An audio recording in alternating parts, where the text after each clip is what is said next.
تلاوت کیا گیا ہے۔ قدس پالوس رسول کا کے نام خط اس کا 5واں باب اس کی پہلی آیت سے 14ویں آیت کے آخر تک کلام کے زندہ مقدس اور خدا تقدیر کلام خدا کی سے تلاوت کی گئی ہے۔ خدا کے کلام کا یہ خوبصورت حصہ یہاں پر زیادہ تفسیر کی ضرورت نہیں ہے، لیکن اسے خدا کے کلام کو زیادہ تر سمجھنے کی ضرورت ہے، اور لیکن ابلیس اس میں مشکلات پیدا کرتا ہے تاکہ ہم اسے سمجھ نہ سکے، اسے الجھانے کی کوشش کرتا ہے۔ لیکن خدا کا کلام صاف ہے، شفاف ہے، اور اگر ہم اس پر غور کریں تو یہ سمجھنے کے لیے بالکل آسان ہے، لیکن مشکل اسے شیطان بناتا ہے، اور جب ہم اپنے آپ کو شیطان کے سپرد کر دیتے ہیں تو پھر کلام کو سمجھنے میں دشواریاں پیش آتی ہیں۔ اور یہاں پر پہلی آیت جو ہے افسیوں کی کلیسیا کے نام مقدس پالوس رسول کا خط، اس کا 5واں باب، اس کی پہلی آیت دیکھیں، اتنی خوبصورت آیت، اور یہاں پر یہ لکھا ہوا ہے، بس عزیز فرزندوں کی طرح لکھا ہے، بس عزیز فرزندوں کی طرح خدا کی مانند بنو۔ میرے عزیز بہنوں، بھائیوں، بچوں، بزرگوں اور بیٹیوں، اس میں کوئی بھی مشکل بات نہیں ہے۔ لکھا ہے بس عزیز فرزندوں، فرزند بیٹے اور بیٹیوں کو کہا جاتا ہے، اور خداوند کے کلام یوحنا کے انجیل اس کا پہلا باب اس کی 12ویں آیت میں لکھا ہوا ہے، 10ویں سے 12ویں آیت میں، تو وہاں پر لکھا ہے کہ وہ اپنوں میں آیا اور اس کے اپنوں نے اسے قبول، لیکن جتنوں نے اسے قبول کیا اس نے انہیں خدا کے فرزند بننے کا حق بخشا۔ یہاں پر پالوس رسول کہتا ہے بس عزیز فرزندوں کی طرح۔ عزیز فرزند وہ ہے جو خداوند یسوع مسیح پر ایمان لے آئے ہیں۔ عزیز فرزند وہ ہے جنہوں نے خداوند یسوع مسیح کو اپنا شخصی نجات دہندہ تسلیم کر لیا، جس نے یہ مان لیا ہے کہ میں گناہگار ہوں اور میری خاطر خداوند یسوع مسیح نے صلیب پر اپنی جان دی۔ اور آگے لکھا ہے خدا کی مانند۔ خدا کی مانند بننے سے مراد آگے چل کر ہم دیکھیں گے یہ جو حوالہ آج تلاوت کیا گیا ہے کہ انسان کو کہا گیا ہے کہ خدا کی مانند بنو۔ پہلے یہ کہا گیا ہے بس عزیز فرزندوں کی طرح خدا کی مانند بنو، کیونکہ خدا کے اندر طرفداری نہیں ہے، خدا کسی کا طرفدار نہیں ہے۔ اور آج بھی ہم ذات پات، اونچ نیچ اور فرقوں میں اور فرقوں میں بٹے ہوئے، اور پنجابی کا ایک شاعر ہے وہ کہتا ہے کہ میں ذات پات اور اونچ نیچ میں اور فرقوں میں بٹا ہوا، اور آج بھی ہم ذات پات اور اونچ نیچ اور فرقوں میں بٹے ہوئے ہیں، لیکن خدا کسی ذات کا طرفدار نہیں۔ اور خداوند یسوع مسیح جن کے بارے میں کہا گیا ہے کہ وہ خدا کی ذات کا کیا ہے؟ نقش ہے، وہ خدا کی ذات کا نقش ہے، اور اس کو ماننے سے ہم خدا کے عزیز فرزند بنتے ہیں۔ اور یہاں پر لکھا ہے بس عزیز فرزندوں کی طرح خدا کی مانند بنو، جس میں طرفداری نہیں ہے، یہ میرا بیٹا ہے، یہ میری بیٹی ہے، میں نے اسے اپلائز کرنا ہے، میں نے اسے اوپر لے کے آنا ہے، میں نے یہ میرا بھائی ہے اور یہ میرا بیٹا ہے، میں نے اسی کو آگے پادری بنانا ہے، اور یا میں نے اپنے بھائی کو آگے لے کے آنا ہے۔ خدا کسی کا طرفدار نہیں ہے۔ یا موسیٰ، دیکھیں خدا موسیٰ کو کہہ رہا ہے کہ میں اس قوم کو برباد کر دوں گا، ان کا نام کتاب حیات سے مٹا دوں گا، لیکن موسیٰ کہتا ہے اے خداوند تو تو یہ اگر ان کا نام کتاب حیات سے مٹائے گا تو پھر کس کا نام بھی مٹا دے؟ میرا نام بھی کتاب حیات سے مٹا دے۔ خدا کہتا ہے کہ میں تیری نسل کے ساتھ عہد باندھوں گا، لیکن بعد میں خدا نے موسیٰ کی نسل کے ساتھ عہد نہیں باندھا۔ دیکھیں خدا کے پاس اور بھی بہت سارے لوگ ہیں، یہ نہیں ہے کہ پادری کا بیٹا ہی پادری بنے گا، ایلڈر کا بیٹا ہی ایلڈر بنے گا، یا ایلڈر کا بیٹا ہی پادری بنے گا۔ خدا کے پاس بہت سے لوگ ہیں۔ جب ایلیا یہ سمجھ رہا تھا اور یہ کہہ رہا تھا کہ خداوند میں اکیلا ہی بچا ہوں، جس نے بال کے سامنے سجدہ نہیں کیا، تو خدا نے کیا اسے کہا کہ 7,000 ایسے لوگ ہیں جنہوں نے بال کے سامنے سجدہ نہیں کیا۔ اور میں یہ سمجھ رہا ہوں یا پادری یہ سمجھ رہا ہے میرے تو علاوہ اور کوئی خدا کا خادم نہیں ہے۔ خدا کے پاس لوگوں کی کمی نہیں ہے، وہ کسی کا طرفدار نہیں ہے، وہ یوپی مشن کا طرفدار نہیں ہے، وہ میرے عزیز بہن بھائیوں کسی کا طرفدار نہیں ہے، اس کے لیے سب طرفدار۔ یہ نہیں ہے کہ وہ کسی خاص مشن کا طرفدار ہے۔ اس نے لکھا کہ ساری دنیا سے ایسی محبت رکھی کہ اس نے اپنا اکلوتا بیٹا تاکہ جو کوئی اس پر ایمان لائے بلکہ ہمیشہ کی زندگی پائے۔ وہ طرفداری نہیں کرتا۔ اور یہاں پر لکھا ہوا ہے، آگے لکھا ہے اور محبت سے چلو۔ پہلے تو ہمیں خدا کی مانت کرنا ہے، کسی کا طرفدار نہیں ہونا، چاہے وہاں پر ہمارا خداوند کے کلام میں لکھا ہے جو کوئی اپنے بچوں کو، اپنے گھروں کو، بیوی بچے کو مجھ سے زیادہ عزیز رکھتا ہے وہ میرے لائق ہے۔ اور خداوند نے کہا اپنی صلیب اٹھاؤ اور میرے پیچھے۔ اور میرے عزیز بہن بھائی یہاں پر لکھا ہے اور محبت سے چلو جیسے مسیح نے تم سے محبت کی۔ دیکھیں مسیح کی محبت کیسی ہے، اس کے منہ پر تھوکا گیا، اس کے ہاتھوں میں جب وہ صلیب انہیں دیا گیا، ان کے ہاتھوں میں کیل لگے ہوئے، انتہائی کرب میں ہے، دکھ میں ہے۔ اور میرے عزیز بہن بھائیوں ہاتھوں میں پاؤں میں کیل لگے ہیں، سر پر میرے عزیزوں کانٹوں کا تاج ہے، پھر بھی کہتا ہے کہ اب آپ ان کو معاف کر، کیونکہ یہ نہیں جانتے کہ کیا کرتے ہیں۔ تو میرے عزیز بہن بھائیوں ہمیں بھی ایسی ہی محبت رکھنی ہے جو ہمیں ستاتے ہیں۔ خدا کے کلام میں لکھا ہے جو تمہارے لیے لعنت چاہتے ہیں ان کے لیے کیا کرو؟ کیا؟ برکت چاہو۔ خدا کے کلام میں لکھا ہے جو تمہارے لیے لعنت چاہتے ہیں ان کے لیے برکت چاہو اور شریر کا مقابلہ نہ کرو۔ اگر کوئی تمہارے ایک گال پر تماچا مارے تو دوسرا بھی اس کی طرف کیا کرو؟ اور میرے عزیزوں یہاں پر آگے ہمیں پتہ چلتا ہے اور ہمارے واسطے اپنے آپ کو خوشبو کی مانند خدا کی نظر کر کے قربان کیا، اور جیسا کہ مقدسوں کو مناسب ہے۔ یہاں پر یہ بات سب سے ضروری ہے، سارا کلام بہت ضروری ہے لیکن یہ بات بہت ضروری ہے، جیسا کہ مقدسوں کو جو خدا پر ایمان لے آئے ہیں، جو یسوع پر ایمان لے آئے ہیں، جو پہلے کوئی قوم نہیں تھے لیکن اب ایک مقدس قوم ہے جو خدا یسوع اور مسیح پر ایمان لانے کی وجہ سے ایک مقدس قوم بنے ہیں اور انہیں مقدس کہا گیا ہے۔ دیکھا، اور جیسا کہ مقدسوں کو مناسب ہے تم میں حرام کاری اور کسی طرح کی ناپاکی یا لالچ کا ذکر تک نہ۔ میرے عزیز بہن بھائی لالچ کرنا تو دور کی بات ہے، یہاں پر لکھا ہے لالچ کا ذکر تک نہ ہو، اور آگے یہاں پر یہ لکھا ہوا ہے کہ لالچی جو ہے وہ بت پرست کے برابر ہے، اور بت پرستی ڈائریکٹ خدا کے ساتھ دشمنی ہے۔ دیکھیں اور خروج کی کتاب اس کا 20واں باب، جو بت پرستی ہے وہ ڈائریکٹ خدا کے ساتھ دشمنی ہے، اور ہم جب کسی بھی بت کے سامنے سجدہ کرتے ہیں تو پھر میرے عزیز بہن بھائیوں ہم زندہ خدا کے خلاف اعلان بغاوت کرتے ہیں۔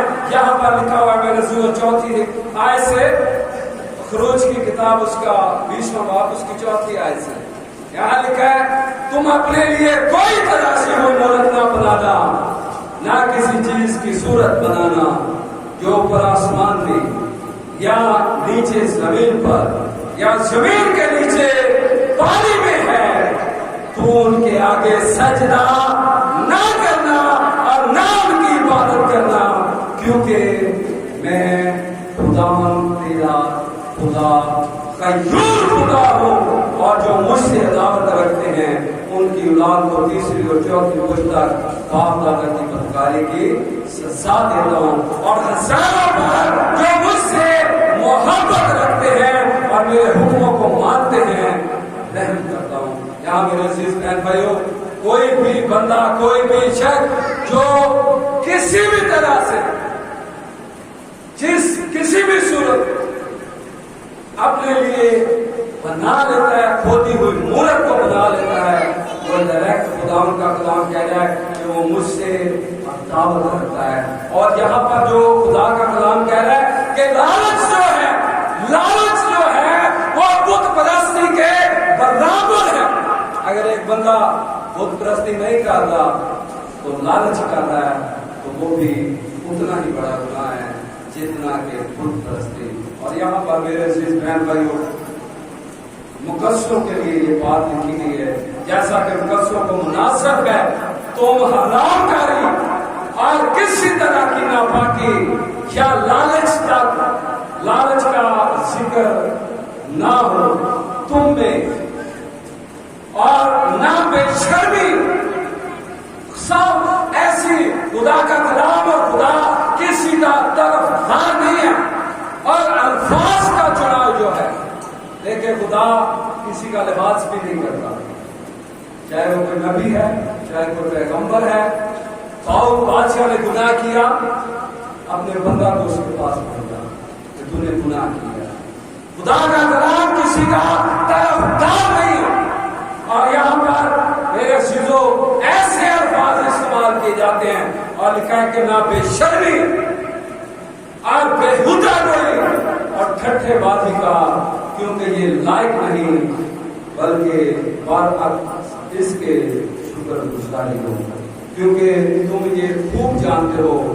یہاں پر آگے یہ بتا بھی دیا گیا کہ تم سب جتنے مقدس لوگ ہو یہ سب کچھ جانتے ہو کہ حرام کا یا ناپاک لالچی جو بت پرستی کے برابر ہے، مسیح اور خدا کی بادشاہی میں کچھ میراث ہے، اس کی ایسے لوگوں کی خدا کی اور مسیح کی بادشاہی میں کوئی حصہ نہیں۔ حرام کا، لالچی، ناپاک، میرے زندو یہ خدا کی بادشاہی کے وارث نہیں ہو سکتے۔ اور یہاں پر خدا کا کلام واضح طور پر کہہ رہا ہے کہ مقدسوں میں یہ باتیں تو بالکل ہونی ہی نہیں چاہیے۔ اور اگر لمحہ فکریہ ہے کہ اگر ہم میں یہ باتیں موجود ہیں تو پھر میرے عزیز بہن بھائیوں، ہم خدا کے عزیز پسند نہیں۔ آگے خدا کے کلام میں لکھا ہے کہ بس عزیز پسندوں کی طرح خدا کی مانند بنو۔ ہمیں خدا کی مانند بننا ہے، کیونکہ خدا میں کسی طرح کی ناپاکی نہیں ہے، خدا میں کسی طرح کا کوئی بھی گناہ کا عنصر موجود نہیں۔ خدا پاک ہے اور وہ یہ چاہتا ہے کہ اس کے بیٹے یسوع مسیح ناصری کے خون سے ہم سب بھی پاک ہوں اور اس پر ایمان لا کر اس کی بادشاہی میں شامل ہو جائیں، کیونکہ یہاں پر لکھا ہے کہ مسیح اور خدا کی بادشاہی میں کچھ میراث نہیں۔ لالچی کی، بت پرستی کی، ناپاک کی، جو حرام کار ہیں، حرام کاری ایک درخت ہے اور اس کے آگے بہت سارے پھل ہیں۔ اگر آپ میرے عزیز بہن بھائیوں پہلا اس کا غلطیوں کے لیے نام کا اس کا 5واں باب دیکھیں، اس کی 19ویں آیت سے آپ کے سامنے پڑھوں گا۔ یہاں پر لکھا ہے آپ جسم کے کام تو ظاہر ہیں، یعنی حرام کاری ایک درخت ہے اور اس سے بہت ساری گناہ کی شاخیں نکلتی ہیں۔ یہ ایک ایسا گناہ ہے جس کے اندر بہت سارے گناہ، حرام کاری یہاں پر لکھے، یعنی حرام کاری، ناپاکی، شہوت پرستی،